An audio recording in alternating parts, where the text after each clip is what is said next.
Hey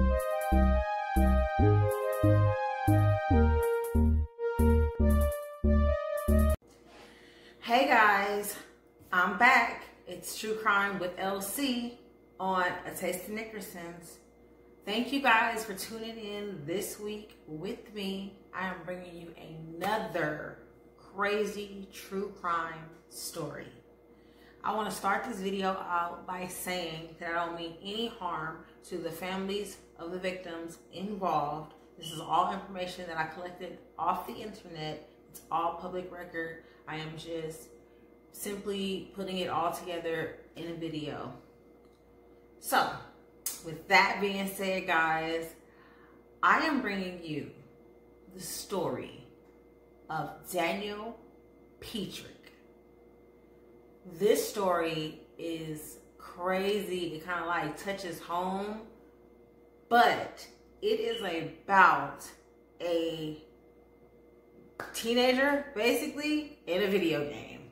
And you know how these kids are about video games, even adults, because I'm a gamer, and I mean, I love my game, and I can play for hours, and man, it's crazy.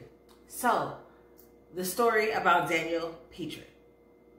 So, Daniel, like I said, was a teenager. He was fun, outgoing, very passionate about sports. And Daniel got into an accident where he was injured, and he injured his back. The doctor said that he could never play sports again. So to pass time, you know, since he can't go outside and play because if he gets injured, they said it's most likely he will be paralyzed. And so he stayed in the house. He's, you know, playing on his Xbox, and he's playing all the games. He's playing racing and boxing and other kind of games. His dad is a pastor and like forbid first-person shooter games, excuse me, which are like when you're the player and you get to shoot in Halo, it's aliens, and like Call of Duty, it's other like army soldiers type thing. Same with Fortnite, you know, just like first-person shooter killing games.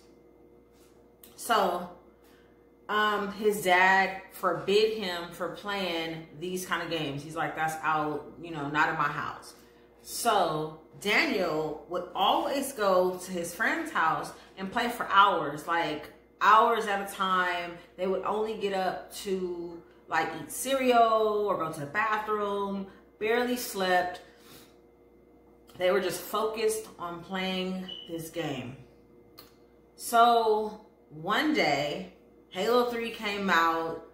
Daniel was like, Mom, Dad, can I get this game? They're like, no, you already know the rules. You can't get the game. So Daniel snuck out the house, jumped out his window, went to go buy the Halo game. He tried to sneak back in, and he got caught by his mother, Susan Petric. His dad's name is Mark. I don't know why I didn't tell you guys, but his dad's name is Mark Petric, and his mother's name is Susan Petric. But he got caught by Mom. Mom went and told Dad and was like, hey, Daniel snuck out. He bought this game. You know, Dad's like, I don't care if you spend $70 on it, $100, whatever you spent on it, you're not playing it. So Dad put the game in the safe, but what's also in the safe is his gun, his handgun. So Daniel, he ended up kicking Daniel out. Like, get out, whatever, I'm mad at you, get out of my face. So Daniel goes to his friend's house for a couple of days to kind of like blow off some steam, you know, let Dad cool down, let his parents cool down. And he's binging on Halo 3 at his friend's house. They're playing 16 to 18 hours a day. They're not eating, they're barely sleeping, just getting up for bathroom breaks, you know, barely surviving. You know, they're just focused on this game. So on October 20th of 2017, it's a lot of 20th, October 20, 2017, Daniel goes to his house. He goes over there to try to make things right, talk to Dad, talk to Mom, you know, maybe apologize or something. And Dad and Mom is sitting on the couch watching baseball waiting on their other daughter and her husband to come over so they could watch some baseball together as a family. So Daniel comes in. He's like, hey, Mom. Hey, Dad. Can I show you something? Close your eyes. I have a surprise for you. These was his exact words from the dad's mouth. Close your eyes. I have a surprise for you. So being the parents they are, they close their eyes because the dad says because he thought that they, you know, like he was going to show them something or maybe apologize in a way, you know, because of all the like commotion that's been going on the past couple of days over the Halo game. So they close their eyes. The son, Daniel, goes around to the back of the couch and shoots the dad, Mark, in the back of the head, which it entered one side and it came down across his face and broke his jaw in 2 places. And then he opened fire on Mom, which is Susan, shooting her 4 times, killing her almost instantly. Yeah. So, plot twist, Daniel takes the gun and tries to give it to his dad, like hand it to his dad to like basically plan some type of murder-suicide. So at the same moment, there's a knock on the door. Like, he's like, oh my God.